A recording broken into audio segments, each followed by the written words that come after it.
여러분 안녕하십니까? 저는 오늘 부산 부민동에 있는 동아대학교 석당박물관 앞에 와 있습니다. 우리나라에는 박물관이 900개 정도가 있습니다. 부산 사람들도 이 석당박물관에 대해서는 잘 모릅니다. 그래서 제가 오늘 직접 찾아왔습니다. 이 석당박물관은 예전에는 부산 지방법원이었습니다. 법원이 거제동으로 이전한 후에 동아대학교가 매입해서 대학 캠퍼스로 사용하고 있습니다.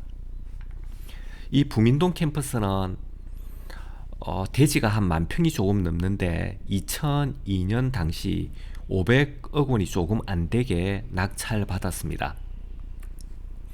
그렇지만 지금은 시가가 한 2천억 정도 가까이 되니까 동아대는 부동산 투자로도 큰 성공을 했다고 보여집니다.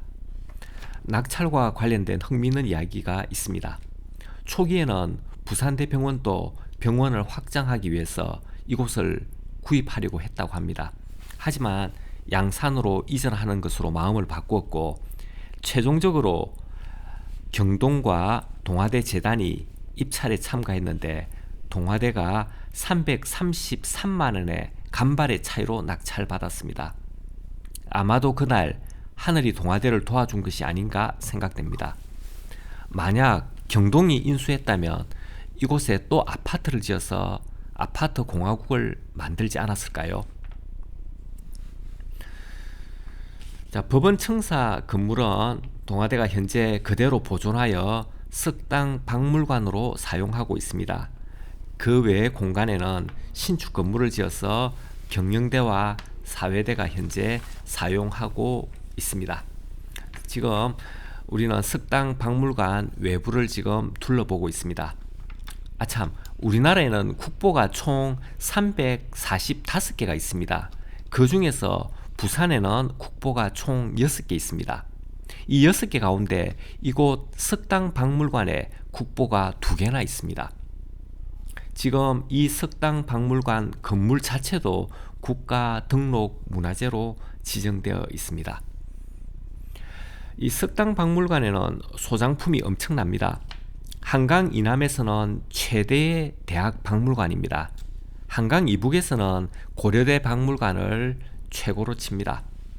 석당박물관은 국보 2점, 보물 11점, 총 27,000점의 소장품을 보유하고 있는 그런 대학 박물관입니다. 자, 이제 입구로 들어가면 이제 엄청난 강개토 대왕비가 떡하니 이렇게 버티고 있습니다. 자, 들어가 보겠습니다.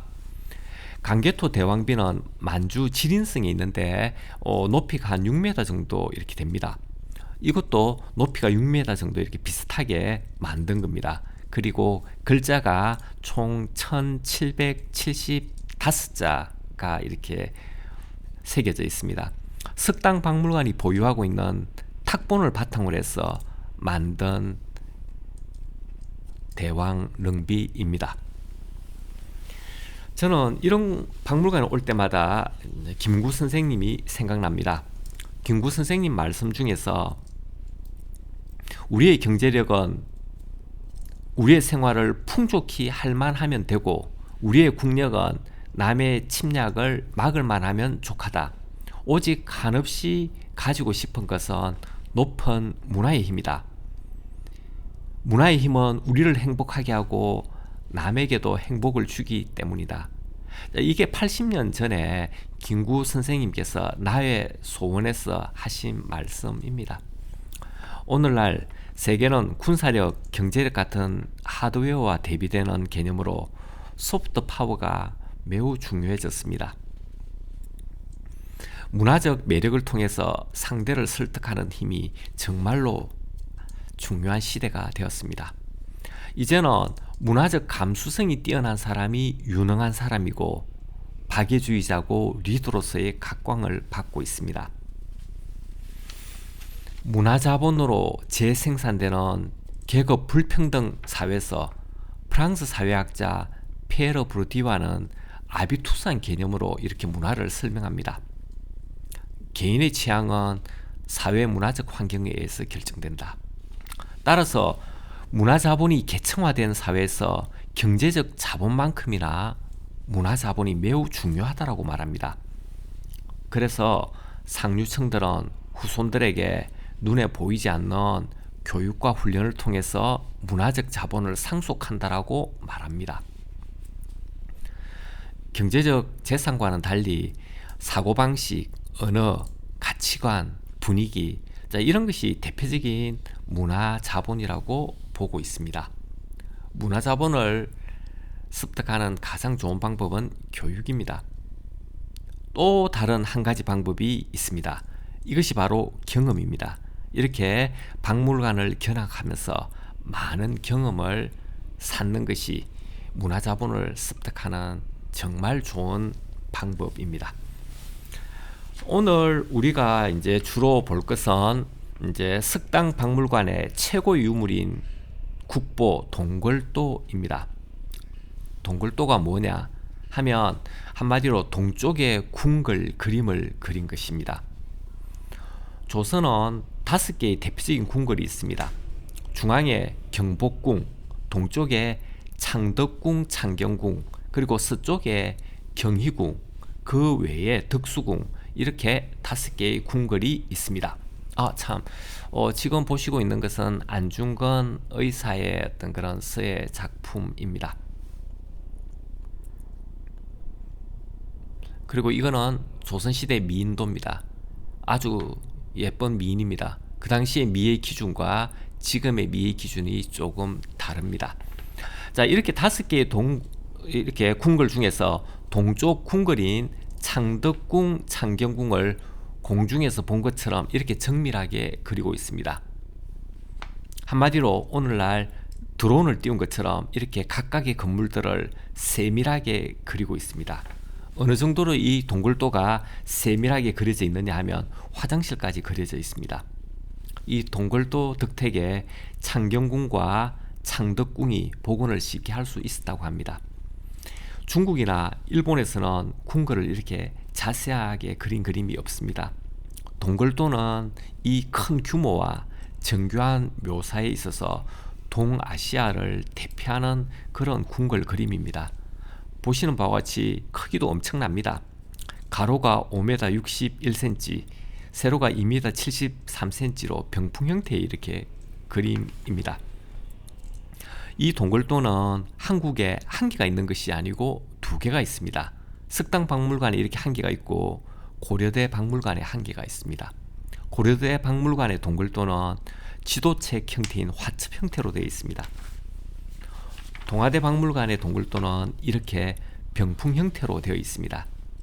학자들이 추측하기로는 원래 3부를 만들었는데 한 부가 사라지고 2개가 남은 것이 아닌가 이렇게 생각됩니다. 왜냐하면 이 동굴도가 조선 왕조의 비밀 지도이기에 여러 개를 만들 수 없었다고 합니다. 위치와 그런 것이 노출되면 정조 임금님처럼 자객들에게 테러당할 수도 있는 그런 상황이 있을 수도 있기에 극비의 비밀 지도가 되어서 이렇게 전해져 내려왔습니다. 이 동굴도는 조선의 건축 양식과 정원 양식을 보여주는 가장 좋은 기록물입니다. 지하철 토성역에 내려서 이곳 석당 박물관을 꼭 한번 방문해 보시길 바랍니다. 이곳에 오면 1960년대 부산에서 운행하던 전차도 만나볼 수 있습니다. 이 전차는 1952년 미국의 무상 원조로 1968년 마지막까지 부산에서 운행하던 전차였습니다. 폐기 직전에 동아대가 이렇게 기증받아서 동아대 박물관 야외에서 전시하고 있습니다.